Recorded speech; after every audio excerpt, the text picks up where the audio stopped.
시편 113번째 시간입니다. 오늘 말씀은 시편 104편 1절부터 18절 말씀입니다.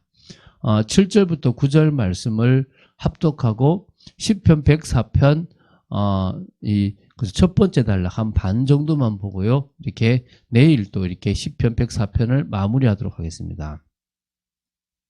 자, 그러면 시편 104편 7절부터 9절 말씀을 한 목소리로 합독하도록 하겠습니다. 주께서 꾸짖으시니 물은 도망하며 주의 우레소리로 말미암아 빨리 가며 주께서 그들을 위하여 정하여 주신 곳으로 흘러갔고 산은 오르고 골짜기는 내려갔나이다. 주께서 물의 경계를 정하여 넘치지 못하게 하시며 다시 돌아와 땅을 덮지 못하게 하셨나이다. 아멘. 좀 특별한 말씀 같죠, 그죠? 우리 시편 104편은요, 찬양시적 성격이 매우 강한 감사 예배시라고 보시면 됩니다. 본시는요, 시적인 가치로만 본다면 시편 가운데서 가장 아름다운 서정시라고 할 수 있습니다. 여러분, 시는 뭐 서정시가 있고 서사시가 있고 뭐 극시가 있고 이렇지 않습니까? 뭐 서사시라 그러면 역사적인 어떤 시를 말하고 서정시라는 것은 어떤 뭔가를 보고 개인적인 감정을 집어넣은 시라고 보시면 되겠습니다. 그래서 또 이 시는요, 창세기 1장의 하나님의 천지 창조에 대한 피조물인 인간의 화답시라고도 할 수가 있습니다. 그래서 감사 예배시면서 인간의 화답시라고 보면 되겠습니다. 시인은요, 정감 어린 눈으로 하나님께서 지으신 세상을 바라보며 자연 속에서 느끼는 깊은 어떤 종교심에 대한 어떤 표현을 하고 있다고 보시면 됩니다. 그러니까 하나님이 지으신 세상의 아름다움과 그 배후에 있는 창조주의 지혜와 은총과 영광을 노래하고 있다고 보시면 됩니다. 저자가 누구인지는 사실 밝혀지지 않습니다. 다만 70인역에서는 이것 역시 다윗의 저작으로 돌리고 있고요. 또 뿐만 아니라 이 1절과 마지막 절이 내 영혼아 여호와를 송축하라 라는 말입니다. 이것은요 103편과 유사하다고 할 수 있습니다. 103편도 내 영혼아 여호와를 송축하라 라는 것으로 시작을 합니다. 그리고 마칩니다. 그래서 이건 역시 학자들이 다윗의 저작으로 이렇게 추정하고 있습니다. 그러나 뭐 다윗의 저작이라고 단정할 수 있는 만한 확실한 근거는 없지만은 그냥 그것을 통해서 그렇게 보기도 하는데 다른 사람이 그렇게 할 수도 있는 것 아니겠습니까? 그럼 우리는 70인역을 그것에 근거해서 이거 역시 다윗의 시라고 보면 되겠습니다. 창세기 이 1장에 하나님의 창조에 대한 인간의 화답시라는 그런 부분에서 창조의 1장이 그 창세기 1장에 나오는 그런 그 구조와 비교적 충실하게 이렇게 많이 따르고 있습니다. 그래서 그러니까 첫째 날부터 시작해서 일곱째 날까지 이야기를 지금 하고 있습니다. 그래서 내용을 좀 구체적으로 살펴보겠습니다. 총 9부분으로 나눌 수가 있습니다. 그래서 오늘은 1절부터 18절까지를 보도록 하겠는데요. 이 부분은 4부분으로 나눌 수가 있고요. 19절부터 35절은 5부분입니다. 그것은 내일 하도록 하겠습니다. 그래서 오늘은 시 한 편을 이틀에 걸쳐서 보는 걸로 하겠습니다. 자, 그러면 먼저 1절입니다. 1절에서도 앞에 부분만 보면 되겠습니다. 그래서 만물을 지으시고 보존하시는 하나님의 섭리에 대한 감사 찬양을 시작하는 송령으로서 내 영혼아 여호와를 송축하라라고 촉구하고 있는 그런 부분들이 있습니다. 자, 시편 104편 1절에 보면 내 영혼아 여호와를 송축하라라고 얘기합니다. 이거는 시편 103편에서 시작과 똑같지 않습니까? 자신을 향하여 여호와를 송축하라라고 명령하고 있습니다. 왜? 그럴 만한 가치가 있는 분이 하나님이십니다. 여호와 하나님은 우리 모든 사람들의 찬양을 받으시기에 합당하신 분이라고 보시면 됩니다. 그래서 우리는 당연히 그분을 송축하고 높이는데요. 그것 중에 가장 큰 게 그분이 창조주라는 것입니다. 전 우주 만물 모든 것들을 당신의 섭리와 당신의 그 모든 질서 속에서 운행해 가시는 그런 분이십니다. 오늘 그분에 대한 송축함이 당연한 줄로 믿으시기 바랍니다. 자, 그리고 이제 두 번째입니다. 이제 1절의 뒷부분부터 2절의 앞부분인데요. 창조의 첫째 날과 관련해서 빛을 입으신 주를 찬양하는 그런 내용입니다. 첫째 날이 빛을 만들었잖아요. 그래서 여호와 나의 하나님이여 주는 심히 위대하시며 존귀와 권위로 옷 입으셨나이다. 주께서 옷을 입음같이 빛을 입으시며 라고 나옵니다. 그래서 천지를 창조하신 여호와 하나님을 나의 하나님으로 지금 고백하고 있는 게 중요합니다. 여호와 나의 하나님. 결국은요, 천지를 창조하신 그 하나님이 나에게 역사하시고 나의 삶에 주관하시는 나의 하나님이라는 것입니다. 그리고 주님은 천지를 창조하실 정도로 위대하시고 존귀하시고 권위로 옷을 입으셨는데요. 빛이 있으라 하신 주님은 마치 옷을 입은 같이 빛을 입으셨다라고 지금 이 시인은 고백하고 있는 겁니다. 그러니까 빛을 지으신 하나님의 영광스러움을 좀 강조하고 있는 그런 표현이죠. 빛을 창조하신 하나님께서 빛을 입으셨다라는 표현으로요, 그분의 영광을 드러내고 있는 겁니다. 자, 이제 세 번째입니다. 2절의 뒷부분부터 4절입니다. 창조 둘째 날과 관련해서 궁창, 하늘을 조성하신 주를 찬양하는 내용입니다. 하늘을 휘장같이 치시며 물에 자기 누각에 들보를 얹으시며 구름으로 자기 수레를 삼으시고 바람 날개로 다니시며 바람을 자기 사신으로 삼으시고 불꽃으로 자기 사역자를 삼으시며 이렇게 나옵니다. 제가 이걸 보는 순간에 이 김일성이라는 사람이 이걸 보고 뭐 이렇게 자기가 뭐 나뭇잎을 타고 뭐 대동강을 건넜고 이런 표현을 여기서 찾아왔나 싶은 생각이 들 만큼 그런 생각이 들더라고요. 그래서 하나님의 이 표현이, 그러니까 다시 이 시인의 이 표현이 하나님의 능력을 드러내는 그런 표현이잖아요. 우리는 이 표현을 좀 봤으면 좋겠습니다.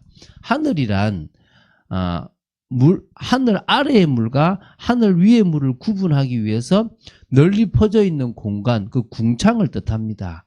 그래서 그 당시만 해도 하늘 위에 물이 있었다라고 우리가 이제, 물론 이 시를 쓰는 입장에서는 하늘 위에 물은 없었다고 보지만 그렇게 처음에 우리가 이렇게 성경에서 알 수 있습니다. 그래서 휘장같이라는 부분에서요, 하나님이 거하시는 영광스러운 처소로서의 하늘을 강조하는 부분도 있겠지만은 하나님이 쉽게 하늘을 만드신 것을 좀 강조해서 휘장을 이렇게 휘장같이 치셨다라는 그런 표현들을 하거든요. 그래서 하나님은 마치 또 이제 이게 3절에서는 물 위에 당신의 처소를 마련하셨다라는 그런 의미가 이 3절에서는 보입니다. 그리고 당신이 만드신 피조물들을 당신의 뜻대로 주관하시는데 막 자기분들이 야 구름 야 와 막 바람 날아가 막 이런 개념이 아니라 구름과 바람 또 그리고 뭡니까 그 모든 것들을 당신의 뜻에 의해서 하나님이 운행하시고 또 섭리하시고 역사하신다. 그런 당신의 주관하에서 이 모든 것들이 진행되고 있다라는 표현을 이 시인이요. 마치 뭡니까? 구름으로 자기 수레를 삼으시고 바람 날개로 다니시고 막 이런 표현들로 썼다라고 보는 것 같습니다. 이렇게 이 시인이 표현하고 있는 걸로 보시면 되겠습니다. 이제 네 번째입니다. 5절부터 18절입니다. 물을 궁창이의 물과 땅의 물로 나누고 천하의 물을 한 곳에 모이게 하고 하늘을 그러니까 바다를 조성하시고 드러난 육지에 식물이 나게 하신 셋째 날 창조와 관련해서요. 이렇게 같은 표현인데 땅의 기초를 세우셨다라는 표현이 참 저는 의미가 있다 보입니다. 그리고 땅에 식물을 주신 주를 찬양하는 그런 내용이라고 보시면 됩니다. 자, 5절부터 9절인데요. 너무 시간이 많기 때문에 시간이 없기 때문에 다 읽어볼 수는 없고요. 5절에 땅의 기초를 놓으사 영원히 흔들리지 아니하게 하셨나이다. 그러니까 이 지금 과학도 모르고 또 어떤 면에서 자연의 그런 법칙도 모르고 있지만 오랫도록 지나면서 그들이 알았던 그 속에서 지금 이 모든 것이 흔들리지 않은 것은 하나님께서 이 땅에 기초를 놓으셨다. 그리고 그것을 통해서 이 모든 것들을 딱 안정시키셨다는 분이 하나님이시라는 것을 그래도 이 시인은 알고 있다는 것입니다. 그리고 뭡니까? 옷으로 덮음같이 주께서 땅을 깊은 바다로 덮으심에 물이 산들 위에 솟아올랐으나 주께서 꾸짖으시니 물은 도망하여 주의 우레소리로 말미암아 빨리 가며 이렇게 나옵니다. 그러니까 바다와 육지에 대한 그런 표현으로 보시면 되겠는데요. 옷으로 덮었다는 것이 처음에 이 물이 땅 위에 그냥 다 덮여 있었던 그때입니다. 그래서 하나님께서 뭇을 드러나게 하셨잖아요. 그러니까 그 전까지만 해도 마치 옷을 덮은 같이 다 덮여 있었는데 물을 한 곳으로 모으고 또 뭡니까? 이게 뭇을 드러나게 하시니까 아래 숨겨져 있었던 산들까지도 다 솟아오르게 되는 것입니다. 그리고 이제 뭡니까? 그게 이제 결국은 다 드러나지는 그런 표현을 되게 시적으로 하나님께서 꾸짖으셨다. 또 뭡니까? 우레소리로 말씀하셨다. 그러니까 물이 도망가듯 그 말씀에 순종했다. 그런 표현들을 지금 쓰고 있다고 보시면 됩니다. 되게 시적인 표현들을 쓰고 있는 거죠. 그래서 결국은 그 물이 어디로 갔느냐? 주께서 정하신 곳으로 흘러갔고 산은 오르고 골짜기는 내려가서 다 데워졌고요.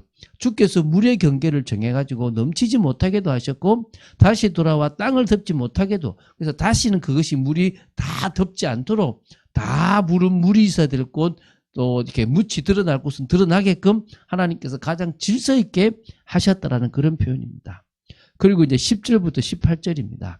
이것은요, 식물과 동물, 심지어 새들까지도 물이 필요하지 않습니까? 그래서 샘을 골짜기에서 쏟아나게 하셨고 산 사이에 흐르게 하셨습니다. 그래서 그것을 각종 들짐승들이 마시고 들나귀들도 마시고 해갈하고 공중의 새까지 다 그렇게 지저귀일 수 있도록 마시게 하셨다는 것입니다. 하나님께서 또 비를 내려주셨다라는 표현이 나옵니다. 그래서 물을 부어주신다라는, 그 누각에서부터 산에 물을 부어주신다.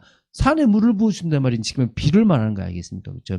그것 때문에 이제 모든 것이 이제 결실하고 땅을 만족시킨다, 이런 표현이 나오거든요. 그래서 그 비가 가축을 위한 풀도 되고 사람을 위한 채소도 되고 또 땅에서 먹을 것이 나서 사람들이 그것을 먹고 힘을 얻는 양식이 되었다는 것입니다. 심지어요, 그 16절에는 그 물을 통해서 나무가 흡족히 먹어서 레바논의 백향목, 저 아름다운 나무, 성전을 짓는데도 왕궁을 짓는데도 모든 것에도 지을 만한 그런 좋은 나무가 되는 부분도 설명하고 있고요. 그 정도가 아니라 새들이 깃드는 나무, 또 학이 잣나무 집을 또 삼게 되는 모든 부분에도 물이 다 적용된다는 것입니다. 높은 산들이 있는 것은 또 산양을 위함이고 바위는 너구리의 피난처가 된다는 부분은요, 자연의 모든 조화와 산이 있는 것이나 또 바위가 있는 것이나 그 모든 것들에 다 어떤 동물이나 식물은 보호를 받고 또 그곳에 안식을 하기도 하고 거기서 뭔가 또 이렇게 지나갈 수 있도록 모든 일들을 하나님께서 아주 아름답고 조화 있게 모든 것들을 해 나가셨다는 것입니다. 자, 지금 이 시를 지금 보고 있는데요. 그러니까 과학을 아는 우리 입장에서는 되게 조금 황당한 표현들도 있지만, 그러나 하나님께서 모든 질서를 만드시고 비를 만드시고 물을 만드시면서 거기서 풀도 나고 채소도 있고 그 모든 것들이 질서 있게 모든 것이 돌아가는 그런 부분들이 너무 되게 아름답게 표현되어 있는 부분들이 사실은 있다고 보시면 됩니다. 오늘 이 시를 이제 우리가 내일 마무리할 것인데요. 하나님께서 행하시는 역사들이 보여지게 되기를 주 예수 그리스도 이름으로 축원드립니다. 주는 그리스도시요 살아계신 하나님의 아들이심을 고백합니다. 말씀 따라가는 축복 속에 있는 저희들 되기 원하고 하나님의 역사를 사실적으로 이루는 저희들 되어지기를 간절히 소원합니다.